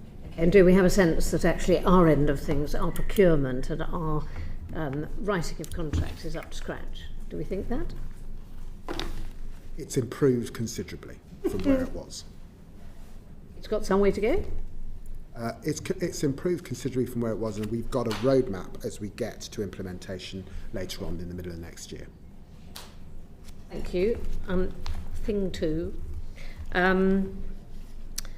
I was going to ask you about more offenders being managed within the community, and that whole matter of what steps have been taken to increase the availability of support services.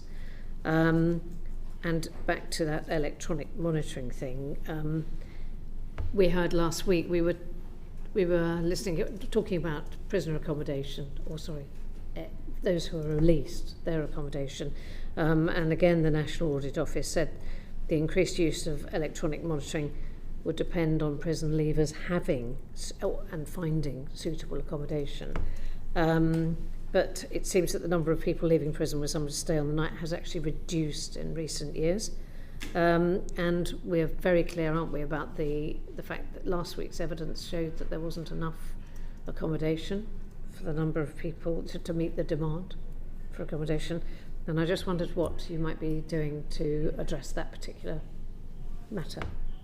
Very important, because in the end we know that to reduce reoffending, there are sort of three key buckets that are important.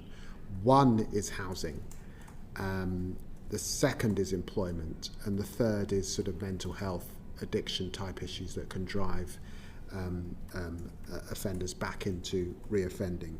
Very pleased, and this is my first opportunity to talk about it because it's just last week, that with our colleagues in the Department for Communities and Local Government, we've now committed to a 50% reduction in the proportion of people who become homeless on their first night out of prison and are subject to probation supervision. And that is an important target to set the system. We know if you're sleeping rough on the first night, it's heading downhill effectively from there. So making a commitment to reduce that, working with local authorities, is hugely important. The second thing is also an overall increase by the end of this Parliament in the number of prison leavers in settled accommodation at 3 months after release. Again, working with local authorities and communities to ensure that there is a safe place to land for those offenders so that they can properly get on with their lives. And of course, the trajectory, and I do want to, there have been reflections on the last 14 years over the course of this committee, but there was an upward trend in terms of the employment picture for prisoners, and the proportion of prison leavers sentenced to 12 months or more who were employed within 6 months of their release more than doubled in the past 4 performance years, which is really important. And obviously I want to continue that trend and the good work that's going on to get those prisons employment. Can you remind me, from what to what? The figures that I've got in front of me are that we went from 15 to 38% in 2024-25. So 15% in 2020-21 to 38% in 2024-25, which is really important. But I think there is more to do in terms of working with colleagues in health, particularly around mental health, which the numbers are quite worrying. In 2024, 61% of offenders in the community reporting with mental health, 63% in custody with an identified mental health need. So those are profound challenges. Thank you. I can think of all sorts of questions I'd like to ask, but I might write to you instead. Can I ask you just 2 general questions now? And that is, I wondered if you could just give us an overview of your view about what should happen where you have prisoners who proclaim innocence over an extended period of time. And I'm aware of that, well, we're all aware of a number of cases where people have gone way past their original release date with no discount whatsoever, and they still say they're innocent, and they still say they're innocent.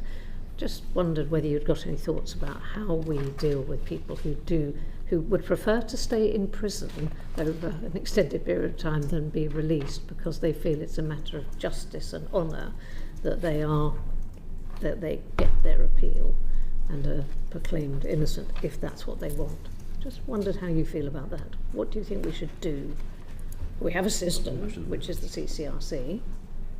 Might not fit everybody at the moment. And I haven't heard representations on this from the CCRC, but I'm happy to hear them. I mean, having visited so many prisons over the years, I'm aware of that cohort, small cohort that I think it is, Ms. Munt, that you're talking about. It's obviously difficult for the system to discern the merits or truth of the assertion. And it does feel, to some extent, a judicial assertion or a judicial assessment, or at least one that should be made by the parole board, not by the minister. So I haven't got great reflections on that, but I'm happy to hear from you if you have. Thank you. And can I just test you on IPP sentences. Would you like to say something about those? Because I mean, they were abolished in 2012, weren't they? And we have we've looked at this a little, have we not? Well, I do recognise the significant issues that exist for IPP prisoners. I think we've got to support and deepen our action plan with the prisoners that are there. There's more work to do on recall. I think there's more we can do on support for those prisoners that have been in a substantial time, recognising the real challenges that exist for some of those prisoners, again, around mental health and their predisposition, really, to get into trouble, both in communities and in the criminal justice system. It's a matter that has been a topic of great discussion in the other place during the passage of the sentencing bill, where there are obviously a cohort of senior members of the Lords and former ministers who feel very strongly about this issue precisely because it's an issue that they implemented. Thank you very much. I'm going to go to Warinda, then Sarah, and then Pam. That may be it, or I may have 2 minutes at the end. Lord Chancellor, when it comes to providing support services for offenders and the issue of stopping reoffending, with women offenders, over 80% of criminal justice involved women have themselves suffered abuse at some point in their lives and have either been diagnosed with a mental condition or have been referred for a mental health condition.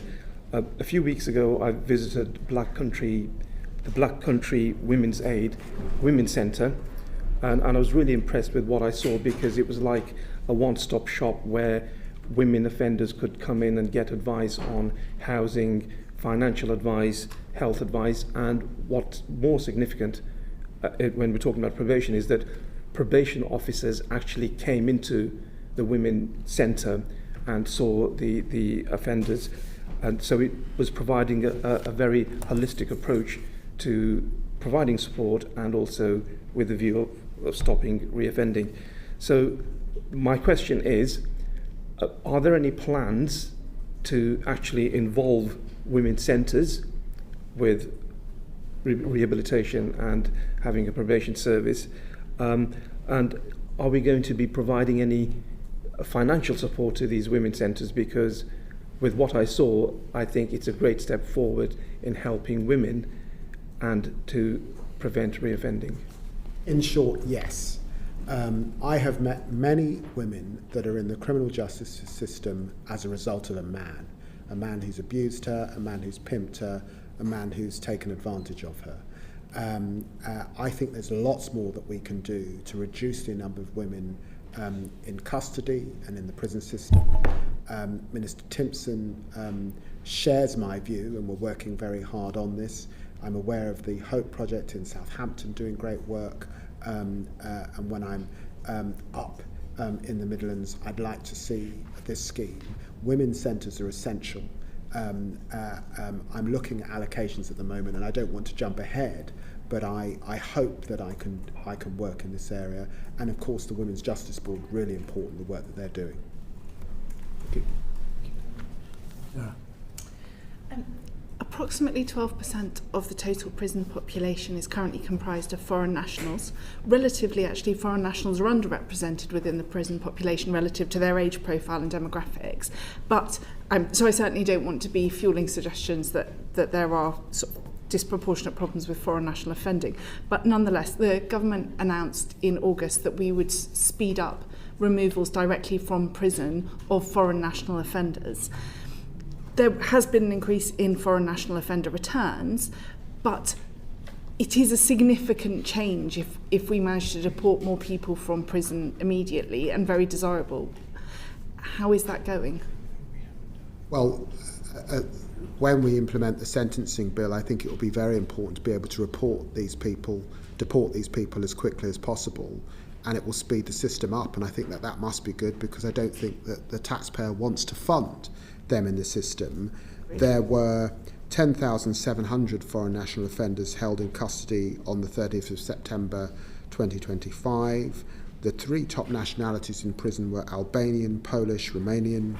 I was very pleased last year that we removed over 2,700 FNOs under the early removal scheme, and actually in my previous role as Foreign Secretary played a significant role in getting those returns up as well. And of course that was a massive increase, 74% increase compared in the same period back in 2023. I think it's what the public want, I think it's what the public demand, and I think as soon as we see implementation of the sentencing bill, that will all drive us in the right direction. Sir Chris Whitty, Chief Medical Officer, has just published quite a hard-hitting report on the health of people in prison and on probation.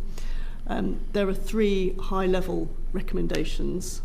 One is around the need to prioritise preventative health care for chronic conditions in prison. Another is around the sharing of health data between, for example, prison medical services and GPs and NHS. And the third is around the fact that people on probation often have very, very high health needs compared to the general population. What's your view of the report and what's happening with those recommendations? When I write to you, Ms Cox, to update you on that report, I will be meeting with the Secretary of State for Health in the new year to discuss that report and other things. Because it is important that we just have much closer working, I think, with the health system, particularly the spike that we're seeing in mental health worries me. So can I update you in due course in the spring? Thank you very much. Yes. Very much. I don't think any of my colleagues are looking to ask additional questions, so I will abuse my position and ask 1 or 2 final questions, if I may. Just going back to probation, first of all, probation is having to do a lot of heavy lifting in terms of alternatives to custody, early release. The significant sum of £700 million has been mentioned, but can you say how that divides between additional probation officers or, on the one hand, additional tagging, which you were asked about earlier, on the other hand, and what confidence you have, given the very underwhelming inspectorate reports there have been into probation services recently. No fault of the officers there, but clearly the service, there is both low morale and underachievement. How do you think that service, in the current state that it's in, is going to cope with all the additional pressures which your policies are putting on them? Well, that's why the money is so important. And it goes back to the points that I made before. The 2 things that probation officers say to me is pay, and we will have to settle their pay into next year when we come back in the new year, and workload. And that's where the technology is hugely important. That's where investing in further staff are important. The recruitment targets that we've set and meeting those recruitment targets are hugely important. But it's also where our vision, which we set out in our future probation service, it is hugely important. When we made that commitment to reducing workloads by 25% by 2027 is essential, because 2027 is effectively very important once the sentencing bill is implemented. But also probation reset, which is our commitment, very importantly, to ensure that our probation officers are spending more time with the most serious and dangerous offenders, and we're getting the balance right across the cohort of people that require probation in our communities, and working with them to achieve that. So there is a lot to do, but what I would say is we all know that when we look across the criminal justice system, the lowest base of all was probation, because of the botched, unbelievably bad changes that were made by Chris Grayling, which were damaging to a Rolls-Royce service. And we've got to get this service back to being a Rolls-Royce service once again. Wonderful people, hugely committed, who need a lot of support. I'm reluctant to break down the £700 million figure at this stage. Some of it will be used for recruitment, of course. Some of it will be used for our future probation service and the probation recess. So I'm reluctant to give a breakdown, because this has got to be a flexible system working with probation officers on the ground. And I met with the inspector to discuss what he's finding. There are green shoots emerging there. We talked a lot about modelling at the beginning, and you said you'd come back to us in relation to the court's backlog or publish evidence. Don't you have a similar problem with prisons, which is, yes, you are finding alternatives to custody, yes, you are releasing people early from prison, yes, you are building new prisons, but at the same time the numbers are set to rise. Isn't it right that prisons will remain full for the foreseeable future? Isn't it right that we have excessive numbers of people being returned to prison because of sometimes relatively minor breaches of the terms of their licence? And rehabilitation is going to be very difficult going forward if you still have full prisons throughout the country. Well, it will take time. This is not going to happen overnight, and you're right about that. But I do think we will see an uplift initially after the sentencing bill. But I think that both the sentencing bill, then as we get into 2027 with the courts bill coming into effect, we will start to see the pressure take effect. I think the investment in probation officers as those new officers come on stream, which will be hugely important. The reducing workload that technology will bring will be hugely important. And of course, we get the extra prison places coming on. We've already got 2,900 extra prison places. That's really significant. And we only had 500 in 14 years under the last government. Getting to 14,000 by 2031 should not be underestimated, because that, of course, increases our prison capacity. So all of that combined will make a big difference. But it took a lot of years to run this system down. I don't think anyone thinks that you can turn this around in 18 months in office. And so all of my remarks are, I'm indicating improvement over the course of this Parliament as we head into 2028-29. Very last question. You were asked in Justice Questions this morning, although the answer came from one of your junior ministers, about the current hunger strikes that are taking place in prisons. That was replied to with a very firm no, the question about whether ministers, or I assume officials, would meet with representatives, the legal representatives of those.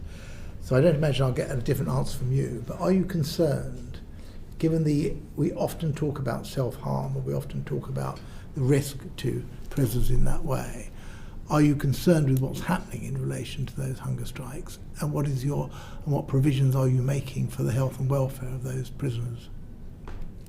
Well, or remand prisoners? Every year, over 100 people do refuse food in prison and go on hunger strike. There are established rules which were set up back in 2012. Those rules are loosely referred to as the Mandela rules. They were actually updated earlier on this year, and individuals that diminish in health do go to hospital, and some of these individuals have been to hospital. They then become the responsibility of colleagues in the National Health Service, and of course the prison system works closely with the National Health Service. There have some who've suggested that I should act to give these individuals bail. The chair will recognise that that is not something that any Secretary of State could possibly do, and it would not be right to do. That is a judicial decision that must be made by judges, and indeed lawyers are able to apply for bail for individuals, and they can go before the courts. If there are issues that require complaint or concern, those should be raised with the prison governor or raised with the prison ombudsman. But the prison system is used to dealing with people who go on hunger strike. These are sensitive issues, but I would also remind the chair that some of the offences are very serious offences, And it's for a judge to determine whether you should be on bail or whether you should be in remand or prison. It's judges make that determination. But they are offences of criminal damage.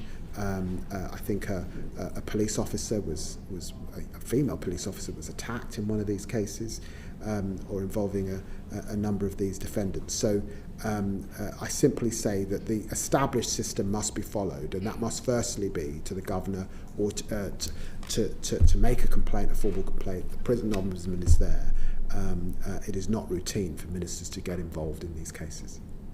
Thank you very much, Secretary of State. It brings an end to our proceedings for this afternoon. Only remains for me to say thank you to you and to the Permanent Secretary, who's had I'm sure not an easy afternoon, but a quieter afternoon than you might have imagined, and to wish you a Merry Christmas and extend that to all the members of the committee and indeed the public and press.